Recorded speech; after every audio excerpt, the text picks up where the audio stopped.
तो भगत समाज को भ्रमित करने के लिए तरह तरह के मैसेज इन चापलूसों के द्वारा संगत में वायरल किए जा रहे हैं। उनमें से एक मैसेज है, सतगुरुदेव जी की जय, अति आवश्यक सूचना।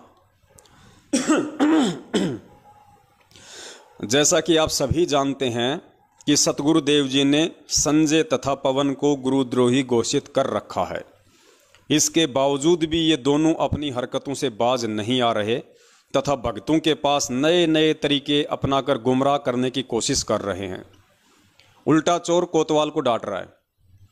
इसलिए आप सभी से प्रार्थना है कि आप जी को अगर इनका कोई भी मैसेज आपके फ़ोन पर या फिर सोशल मीडिया प्लेटफार्म पर बनी आपकी आईडी पर आता है तो उसे बिना पढ़े ही डिलीट कर दें और गलती से भी किसी अन्य भगत आत्मा के पास फॉरवर्ड ना करें। सतगुरुदेव जी ने हम सभी को ना तो ज्ञान में कच्चा छोड़ा है और ना ही भक्ति में। हम सभी नीचों पर दया करते हुए परमात्मा समय समय पर ऑडियो संदेश के माध्यम से सचेत करते रहते हैं। इसलिए आप खुद भी सतर्क रहें तथा अपने आसपास के सभी भक्तों को भी सतर्क करें। सत साहेब जी, बंदी छोड़ सतगुरु रामपाल जी भगवान की जय। देखो, भगवान शब्द और लगाते हैं संत रामपाल जी महाराज जी के आगे, जबकि मनाते हैं नालायक उनका जन्मदिन। गुरुद्रोही संजय तथा पवन से सावधान रहने के लिए सतगुरुदेव जी की ऑडियो, आपको ऑडियो भी सुनाएंगे बाद में, वो कौन सी ऑडियो है। तो देखो पुण्यात्माओं, ये क्या हुआ भाई लिखते हैं। इसलिए आप सभी भक्तों से प्रार्थना है कि आप जी को अगर इनका कोई भी मैसेज आपके फ़ोन या फिर सोशल मीडिया प्लेटफार्म पर बनी आपकी आईडी पर आता है तो उसे बिना पढ़े ही डिलीट कर दें। यानी आप लोगों को अंधता में रखना चाहते हैं, आप लोगों को अंधेरे में रखना चाहते हैं, आप लोगों को मूर्खता में रखना चाहते हैं। ये नहीं चाहते कि आप लोग सत्यता से परिचित हो जाओ, ये नहीं चाहते कि आप लोगों को हकीकत का पता चले, आप लोगों को बरवाला कांड के पीछे की सच्चाई का पता चले और सतलोक आश्रम मैनेजमेंट हरियाणा के षड्यंत्र व उनके कुकर्मों का पता चले और इनका धार्मिक धंधा बंद हो जाए। क्योंकि इन लोगों का धार्मिक धंधा सिर्फ और सिर्फ संगत की मूर्खता और संगत के दान के पीछे चल रहा है। फिर आगे क्या लिखते हैं, सतगुरुदेव जी ने हम सभी को ना तो ज्ञान में कच्चा छोड़ा है और ना ही भक्ति में। अगर आपको पूरा विश्वास है कि गुरुजी ने ना ही तो आपको ज्ञान में कच्चा छोड़ा है और ना ही भक्ति में, तो फिर क्यों डर रहे हो भैया हमारी वीडियो देखने से? क्यों इतनी घबराहट हो रही है? क्यों तुम्हारे पसीने छूट रहे हैं? क्यों तुम्हारे कपड़े गीले हो गए ऊपर से लेकर नीचे तक कि पवन की वीडियो मत देखो, पवन की वीडियो मत देखो? फिर तुम्हें डर किस बात का है? अरे ये पवन दास अपने किसी भी सत्संग भाई को पिछले 7 साल से अगर कभी भी कहा हो एक बार भी कि सत्सेवक भाइयों आप मैनेजमेंट का कोई वीडियो मत देखो, कोई बात मत सुनो, कभी भी अगर इस दास ने कहा हो तो हमेशा ये दास अपने भगत भाई बहनों को और सर्व संगत को यही मैसेज देता है कि भैया हमें परमपिता परमेश्वर जी के वचन अनुसार चलना पड़ेगा, उनकी वाणियों के अनुसार हमें चलना पड़ेगा। और परमात्मा की वाणी कहती है कि कहे कबीर सोए जन मेरा, जो नीर खीर का करे निबेरा। जब तक मेरा भगत दोनों तरफ की बातें नहीं सुनेगा, दोनों तरफ के ऑडियो वीडियो नहीं देखेगा, तो वो कैसे निर्णय कर पाएगा कि सच क्या है और झूठ क्या है। लेकिन इन लोगों को भय है, इन लोगों को डर है अपने धार्मिक धंधे के नष्ट होने का, क्योंकि ये लोग हमारे वीडियो सबसे पहले देखते हैं, ये लोग हमारे मैसेज हमारे पोस्टर सबसे पहले पढ़ते हैं, उसके बाद ही तो ये लोग संगत को मना करते हैं। क्योंकि इन्हें पता है कि इन वीडियो को अगर संगत ने देख लिया तो संगत तुम्हारे जाल से सदा सदा के लिए मुक्त हो जाएगी। और आज जो तुम संगत के दान पे अय्यासियां कर रहे हो, रंग रेलियां मनाते हो, मौज मस्तियां कर रहे हो, खुले सांड की तरह हर प्रकार से तुम अपने खर्चे पूरे कर रहे हो, वो सारे धंधे तुम्हारे बंद हो जाएंगे। इसलिए ये लोग डरते हैं कि कोई पवन दास का वीडियो ना देख ले। तो पुण्यात्माओं, अब ये तो आप लोगों के हाथ में है, आप लोगों के स्वयं के विवेक के ऊपर निर्भर करता है कि आप लोगों ने परमपिता परमेश्वर जी की वाणी के अनुसार चलना है या किसी भी मूर्ख व्यक्ति के कह देने से अपने आध्यात्मिक जीवन को मोड़ना है। उसके बाद एक ज़बरदस्त ऑडियो आपको सुनाते हैं, आज 1 मिनट की है, बिल्कुल ज़बरदस्त ऑडियो है। और ये ऑडियो सुनने के बाद में आप लोगों के होश उड़ जाएंगे, अगर आप लोग होश में होंगे तो। नेपाल से हमारी एक सत्सेवक बहन है कमला दासी। कमला दासी के साथ में एक बहन संपर्क में है मुन्नी दासी। कमला दासी के भगत जी हैं लेखनाथ जी। ये सभी भाई बहन लगभग पिछले 5 वर्षों से हम सत्सेवकों के साथ में जुड़े हुए हैं और तन मन धन से परमपिता परमेश्वर व उनकी भक्ति के प्रति समर्पित हैं। और पिछले 1-1.5 वर्ष से लगभग जो सत्सेवक बहन है हमारी नेपाल से कमला दासी, वो परमपिता परमेश्वर सतगुरु रामपाल जी महाराज जी को हर शनिवार के दिन भोग लगाती है। यानी शनिवार के दिन वो परमपिता परमेश्वर सतगुरु रामपाल जी महाराज जी को भोग प्रसाद लगाने के लिए देसी घी का हलवा बनाती है। जितने भी उनके परिवार के मेंबर हैं 2 या 3, उस हिसाब से 100 ग्राम 200 ग्राम वो हलवा बनाती है।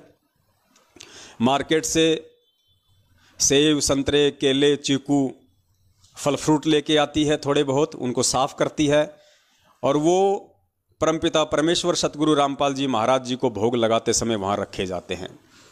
और एक 42 मिनट की भोग की आरती है, आप सब जानते हैं, यूट्यूब पे भी है, जो पाठ प्रकाश के सबसे लास्ट में जो बोली जाती है भोग की आरती, वो 42 मिनट की आरती है। उस आरती के साथ में वो हर शनिवार को परम पूज्य सतगुरुदेव जी को भोग लगाती है। बहुत अच्छी बात है, सभी ने लगाना चाहिए, क्योंकि भगत का और कोई मकसद है ही नहीं इस जीवन का सिवाय उस परमात्मा के नज़दीक रहने का। और इन तरीकों से बढ़िया और कोई तरीका नहीं हो सकता है परमपिता परमेश्वर के प्रति श्रद्धावान बने रहने के लिए, परमपिता परमेश्वर के प्रति समर्पित रहने के लिए। ये पवन दास भी लगभग पिछले 1.5 से 2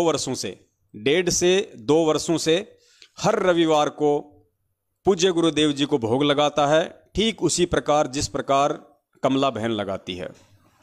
देसी घी का हलवा बनता है हर रविवार को, क्योंकि रविवार को दास की छुट्टी रहती है काम की, दास रविवार को फ्री रहता है, इसलिए हम रविवार को करते हैं। हो सकता है कमला बहन शनिवार को फ्री रहती हों तो कमला बहन शनिवार को करती हैं। वैसे डे कोई फिक्स नहीं होता इस भक्ति मार्ग में कि आपने रविवार को लगाना है या आपने शनिवार को लगाना है। जैसी आपका काम धंधा है, जैसी आपको फुर्सत है, उस अनुसार आप किसी भी दिन परमपिता परमेश्वर जी को भोग लगा सकते हैं। समय भी कोई निश्चित नहीं है, आप जब चाहें जैसे चाहें परमेश्वर को भोग लगा सकते हैं। तो दास तो पिछले 2 वर्षों से रेगुलर हर रविवार को परम पूज्य सतगुरु रामपाल जी महाराज जी को देसी घी के हलवे का भोग लगाता है और 42 मिनट की आरती पूरा परिवार बैठ के करता है। कमला बहन शनिवार को करती है, देसी घी का भोग लगाती है और जैसी उनकी आर्थिक स्थिति है, जैसी उनकी श्रद्धा है गुरुदेव के प्रति, वैसे मार्केट से वो अपने फल फ्रूट वगैरह लाके एक थाली में रख के और उनको साफ करके गुरुदेव के दरबार में रख देती है। पूरा का पूरा परिवार और अन्य जो भगत भाई बहन होते हैं वो भी आ जाते हैं और शनिवार को बैठ के परमेश्वर की आरती का आनंद लेते हैं, मालिक के बिल्कुल नज़दीक रहते हैं, हमारे भाव बने रहते हैं, हमारी श्रद्धा बनी रहती हैं। ये तो सब ने करना चाहिए संगत में।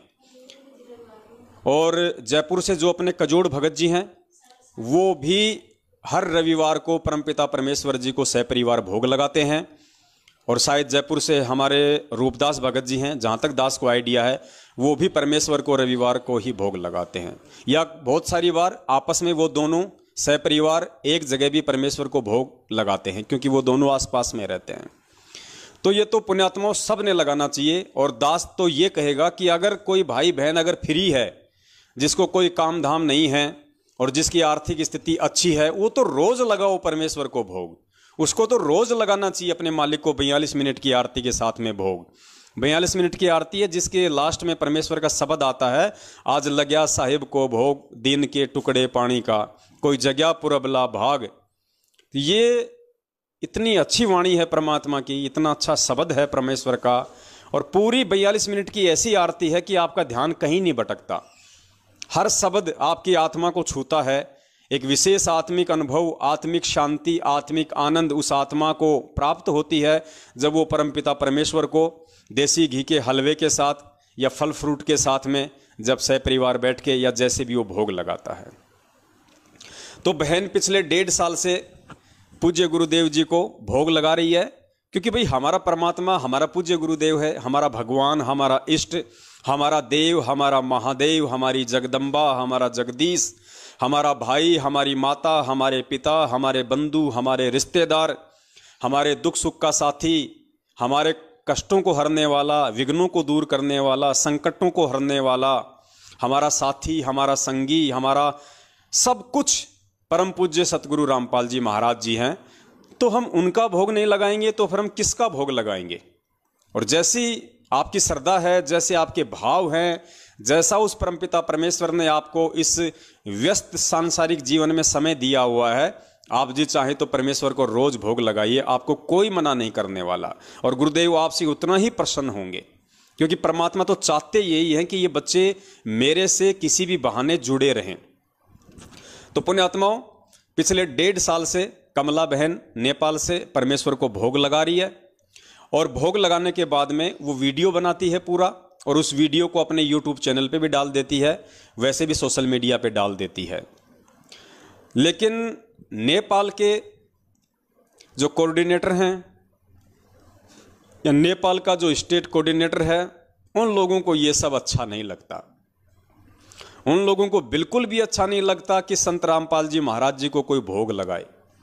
और संत रामपाल जी महाराज जी की इतनी श्रद्धा से, इतनी तन्मयता से, इतना विश्वास के साथ नेपाल में कोई भगत भक्ति करे, उसको ये बात बिल्कुल भी रास नहीं आती है। तो उस चुगलखोर व्यक्ति ने बगैर कमला दासी से बातचीत किए इस विषय पे कि भाई तू क्यों भोग लगाती है, और बातचीत करे तो वो नालायक व्यक्ति वो किस मुंह से बात करे। उसको खुद को पता था कि मैं क्या कहूंगा, कि गुरुजी को भोग मत लगा, ये कहूंगा मैं उसको, उससे अच्छा तो मेरे डूब के मर जाना अच्छा है। तो अंदर ही अंदर शर्मिंदा होते हुए और बिना कोई बातचीत हमारी कमला बहन से किए उसने डायरेक्ट उस नेपाल के चुगलखोर व्यक्ति ने और हिंदुस्तान की एक चुगलखोर औरत के पास फोन किया। हिंदुस्तान की चुगलखोर औरत कौन? परमपिता परमेश्वर सतगुरु रामपाल जी महाराज जी की कलयुगी बेटी मंजू। क्योंकि देखो पुण्यात्माओं, चुगलखोर को चुगलखोर ही कहा जाएगा और चुगलखोरनी को चुगलखोरनी ही कहा जाएगा, क्योंकि हम तो परमेश्वर के वचन पे, उनकी वाणियों पे चलने वाले भगत हैं, व्यक्ति हैं। तो हमें इसमें ना कोई संशय होती है, ना हमें कोई भय लगता है, ना हमें किसी का कोई डर है। क्योंकि पूज्य गुरुदेव जी ने हमें यही सिखाया कि बेटा, साचा शब्द कबीर का प्रकट किया जगमाही, और जैसे को तैसा कहे सो तो निंदा नाही। अगर बेटा तू चुगलखोर को चुगलखोर कहता है तो उसमें निंदा चुगली नहीं, तू सही कह रहा है। अगर तू डाकू को डाकू कह रहा है तो सही कह रहा है। अगर तू भगोड़े को भगोड़ा कह रहा है तो इसमें कोई निंदा चुगली नहीं होती है। तो हमें तो परमेश्वर के ज्ञान आधार से चलना है, और हम चल भी रहे हैं।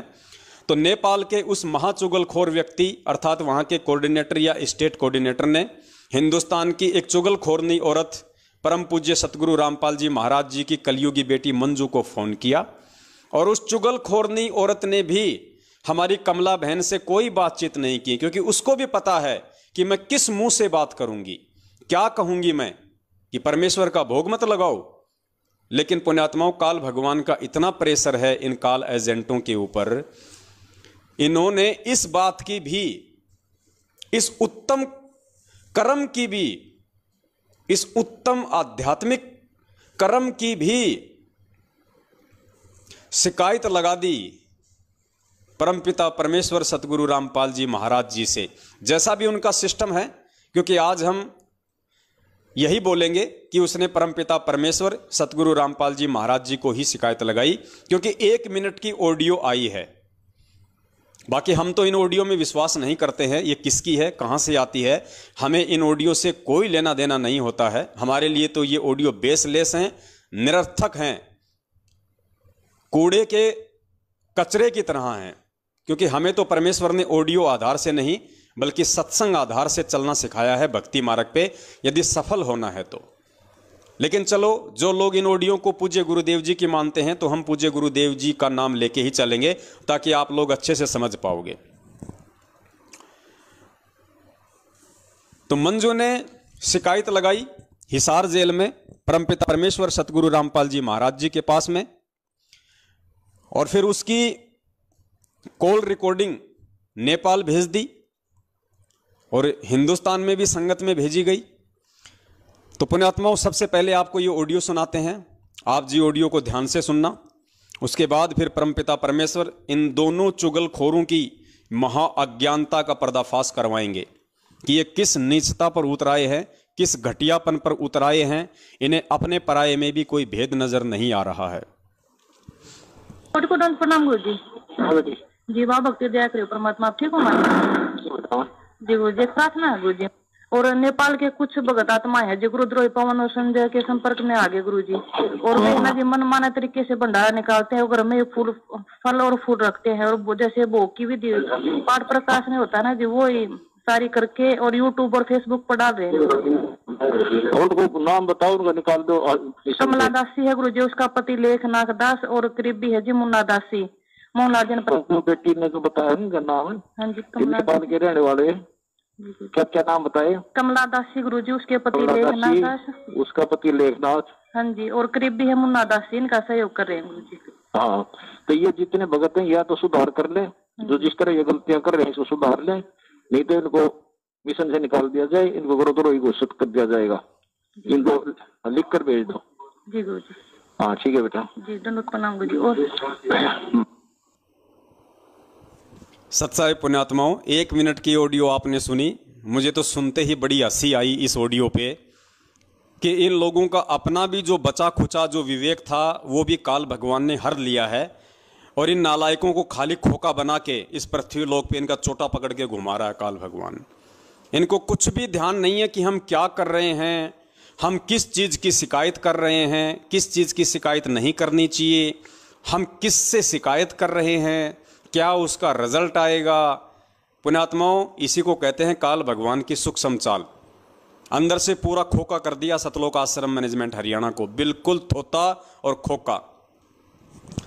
पुण्यात्माओं, आप इस भक्ति मार्ग पे लगे हैं, और भक्ति मार्ग का आधार, भक्ति मार्ग का मूल सतगुरु होता है, क्योंकि ये बातें उस तत्वदर्शी संत के सत्संगों से ही मालूम पड़ती हैं। और परमेश्वर भी कहते हैं मंगलाचरण के लास्ट में कि 33 कोटि या धारा, आगे क्या वाणी, 33 कोटि या धारा ध्यावे सहस 88, उतरे भव जल पारा कट है यम की फांसी। यानी 33 कोटि या धारा। फिर आगे उस मंगलाचरण में सरलार्थ किया गया है कि वो पूर्ण परमेश्वर, वो सबका दाता, वो सबका सृष्टि रचनहार, वो कबीर परमेश्वर 33 कोटि या धारा अर्थात 33 करोड़ देवी देवताओं की भक्ति का मूल आधार भी वो कबीर परमेश्वर ही है। और 33 करोड़ देवी देवता भी उस एकमात्र परमपिता परमेश्वर की ही आराधना करते हैं, उसी को अपना आधार मानते हैं, उसी को अपना मूल मानते हैं, अपना सब कुछ मानते हैं। आप लोगों ने देखा होगा मोटरसाइकिल का जो पहिया होता है, जो रिम होती है, या साइकिल की जो रिम होती है, और चारों तरफ उसके वो ताड़ियाँ होती हैं वायर से, और बीच में उसके एक्सल होता है।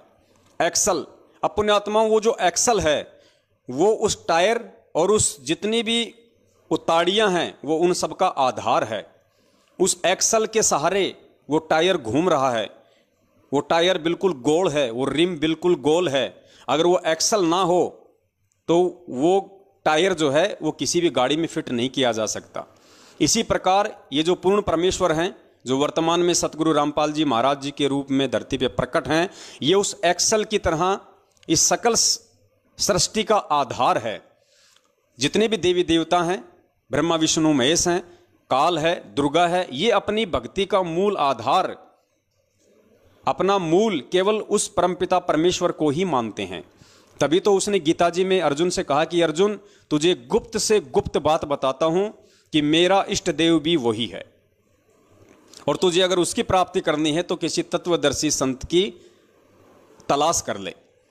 तो पुण्यात्माओं, फिर हम जीवों की क्या औकात जो उस परमेश्वर के अलावा कोई दूसरा हमारा आधार हो। और जब हमारा वही एकमात्र आधार है तो पुण्यात्माओं फिर हम किसको भोग लगाएं, हम किसको भोग लगाएं फिर उसको छोड़ के। मतलब विचार करना होगा आज संगत को कि हम जिस परमपिता परमेश्वर सतगुरु रामपाल जी महाराज जी को अपना परमेश्वर मान चुके हैं,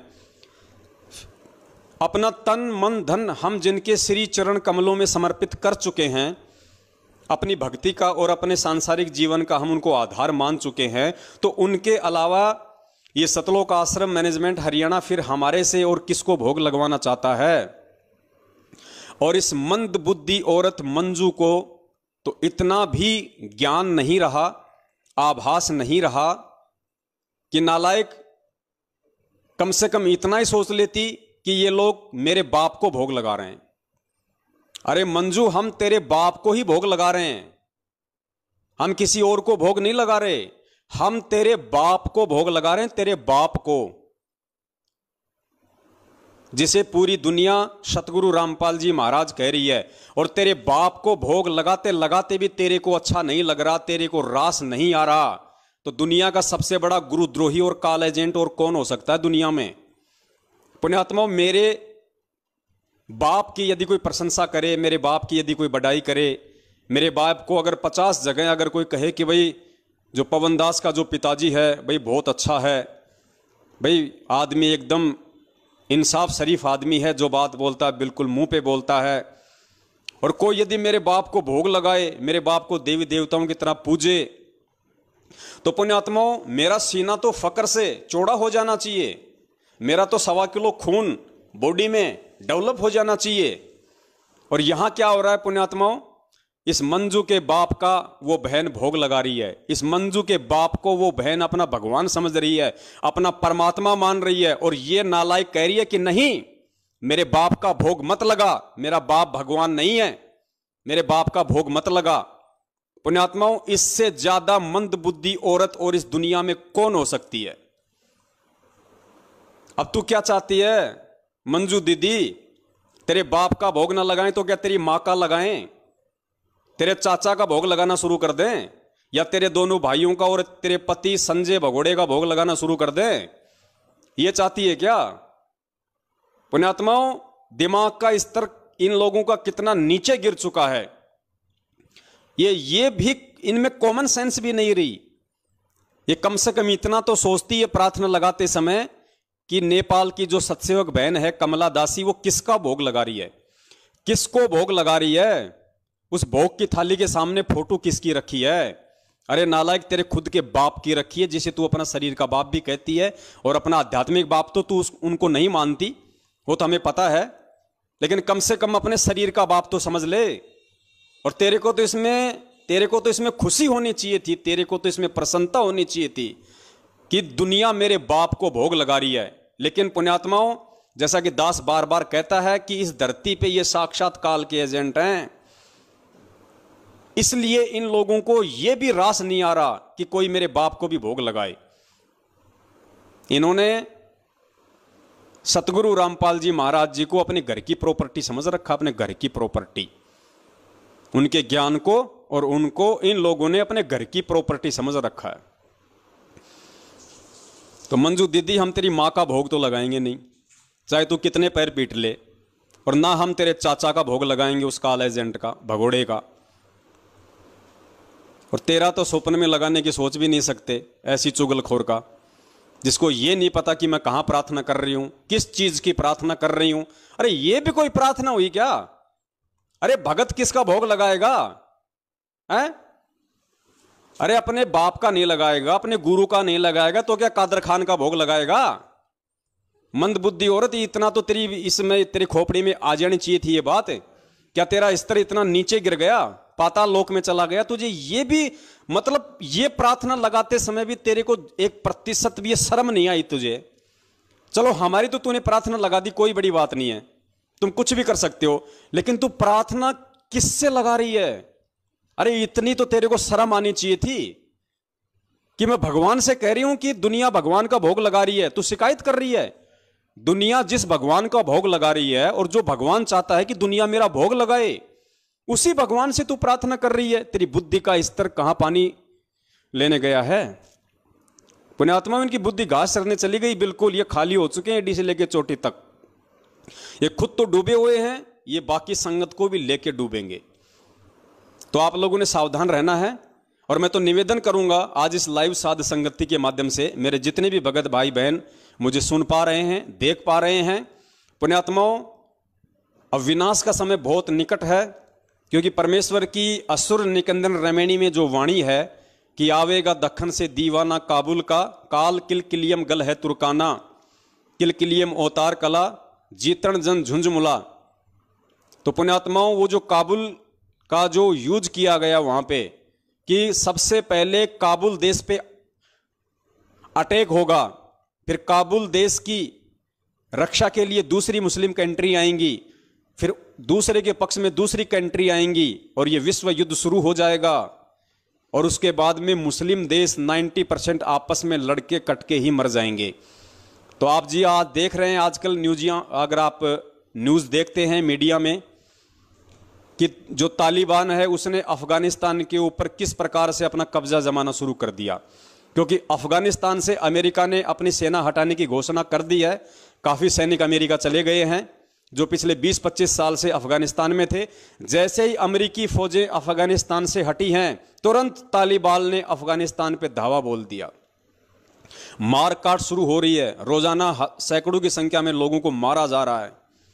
तो पुण्यात्माओं, वो समय अब शुरू हो चुका है और आने वाले समय में अगर हम लोगों को अगर बचना है तो पुण्यात्माओं हमने कितनी भक्ति बढ़ानी पड़ेगी, हमने किन किन तरीकों से अपने भगवान को खुश करना पड़ेगा, अपने भगवान को हमने प्रसन्न करना पड़ेगा ताकि उस महाविनाश के समय में हम सुरक्षित रह सकें। और वो विनाश पुण्यात्माओं होके रहेगा, क्योंकि भगवान जेल में बैठने नहीं आया और दुनिया ज्ञान से नहीं समझ सकती। जितने समझने थे उतने समझ चुके हैं, अब केवल दुनिया मार खाकर ठोकर खाकर ही समझेगी। और परमेश्वर ने यदि कलयुग में सतयुग लाना है तो छटनी करनी पड़ेगी, असंख्यों आत्माओं को यहां से जाना पड़ेगा, अकाल मृत्यु को प्राप्त होना पड़ेगा, वरना इस भीड़ में, इस जगत की गंदगी में आप और हम भक्ति नहीं कर सकते। इसलिए महाविनाश होना तय है। तो पुण्यात्माओं, उस समय आप और हम कैसे बचे रह सकते हैं यदि हम इस परमेश्वर के नजदीक ना रहे? तो पुण्यात्माओं, भक्ति तो हम कर ही रहे हैं सतगुरुदेव जी के आशीर्वाद से। इसलिए दास आप जी से निवेदन करेगा कि आप जितने भी भगत भाई बहन लाइव साध संगति का ये प्रोग्राम देख रहे हैं, अगर आपको भी यदि सतगुरुदेव जी प्रेरणा करें तो पुण्यात्माओं, जैसा भी आपको समय मिले, जिस भी दिन, उसी दिन परमपिता परमेश्वर जी का देसी घी का हलवा बनाइए। जितने भी आपके परिवार के मेंबर हैं, 2, 4, 5, 10, उस अनुसार 100 ग्राम का, 200 ग्राम का, जैसे भी आपकी श्रद्धा है, आप देसी घी का हलवा बनाइए परमेश्वर का। और आपकी आर्थिक स्थिति अच्छी है तो मार्केट से फल फ्रूट भी लेके आइए। और पुण्यात्माओं, सप्ताह में जिस दिन भी आपको लगे कि आज मेरी छुट्टी है या आज मैं छुट्टी के लिए दिन निकाल सकता हूं, यह ऐसा कोई विशेष नहीं है मेरे लिए कामकाज, उस दिन पूरा परिवार बैठ के परमपिता परमेश्वर जी को उस 42 मिनट की भोग की आरती के साथ भोग लगाइए और परमेश्वर का अनुग्रह प्राप्त कीजिए। गुरुदेव ने स्पष्ट संगतों में कहा हुआ है कि पुण्यात्माओं, अभी तुम मात्र 20% ही भक्ति की तरफ अग्रसर हो, 80% तुम्हारा ध्यान सांसारिकता में रमा हुआ है। लेकिन जब तक इसका उल्टा नहीं होगा, अर्थात जब तक तुम 80% मेरी भक्ति में नहीं लगोगे और 20% ही अपने रोजी रोटी के लिए प्रयास नहीं करोगे, तब तक तुम भगत की श्रेणी में भी नहीं आओगे। तो पुण्यात्माओं, उस 20% से ऊपर और भक्ति बढ़ाने के लिए अब हमने परमपिता परमेश्वर जी का, जैसा भी जिसको समय मिले, सप्ताह में या महीने में, जरूर उस परमपिता परमेश्वर सतगुरु रामपाल जी महाराज जी को देसी घी के हलवे का भोग लगाइए। बैठ के सह परिवार 42 मिनट की जो YouTube पे आरती है, भोग की आरती आपको मिल जाएगी, आप वो आरती कीजिए। पुण्यात्माओं, हम परमेश्वर के जितना नजदीक रहेंगे, जितना हम परमेश्वर के कृपा पात्र बन के रहेंगे, उतना ही परमात्मा हमारे नजदीक रहेगा। और मैं तो ये मानता हूं कि इन चुगलखोरों ने जो ये चुगली लगाई है, ये हमारे लिए एक बहुत बड़ा ये प्लस पॉइंट साबित हुआ है, क्योंकि काल की चाल से ही परमात्मा अपना कार्य सिद्ध करता है। तो इन काल एजेंटों ने तो बहुत शाने बन के उस कमला बहन के ऊपर दबाव डालने के लिए और उन नेपाल के चुगलखोरों को, उनको खुश करने के लिए कि देखो मैं तुम्हारी हिंदुस्तान की चुगलखोरनी दीदी, जैसा तुमने कहा तुरंत मैंने हिसार जेल में प्रार्थना लगा दी, हा हा हा हा हा, उनको खुश करने के लिए, उन गधों को। और इसने ऐसी ज्ञान विरुद्ध घटिया हरकत की है जो शायद भक्ति इतिहास में सिवाय उस काल भगवान के और कोई नहीं कर सकता। अरे भगवान का एक भगत भोग लगा रहा है और तू उसी भगवान से तू प्रार्थना कर रही है, शिकायत कर रही है कि भगवान दुनिया आपका भोग लगा रही है। अरे तू काहे की भगत है, तू तो जगत से भी गई गुजरी है। और वो भगवान वो अंदर ही अंदर हंसा होगा, वो अंदर ही अंदर हंसा होगा कि देख ये मंदबुद्धि, और लोग इसको कहते हैं ये मेरी बेटी है। अरे मेरी बेटी ऐसी हो सकती है क्या है? ऐसी कमबख्त, ऐसी चुगलखोरनी, ऐसी मंदबुद्धि जिसमें कॉमन सेंस भी नहीं है, वो मेरी बेटी कैसे हो सकती है? मेरी बेटी तो कमला है, कमला नेपाल वाली मुन्नी दासी है। वो है मेरे असली बेटा बेटी जो मुझे अपना परमात्मा समझ के और मेरा भोग लगा रहे हैं। तो पुण्यात्माओं, शायद परमपिता परमेश्वर सतगुरु रामपाल जी महाराज जी ने आने वाले विनाश के समय से बचने के लिए और हम सबको और ज्यादा भक्ति की तरफ अग्रसर करने के लिए हो सकता है ये सारा खेल रचा है। और पुण्यात्माओं, आप सभी भाई बहन परमपिता परमेश्वर जी की, जैसे पिछले 2 साल से ये पवनदास कर रहा है, 1.5 साल से हमारी बहन कर रही है, और दास चाह रहा था, दास के अंदर एक प्रेरणा भी हो रही थी काफी समय से कि भगत समाज को परमेश्वर की भोग की आरती के लिए एक संदेशा दिया जाए ताकि हम और उस परमेश्वर के नजदीक रहें। अरे मालिक की वाणी है वो, मालिक के उसमें शब्द हैं।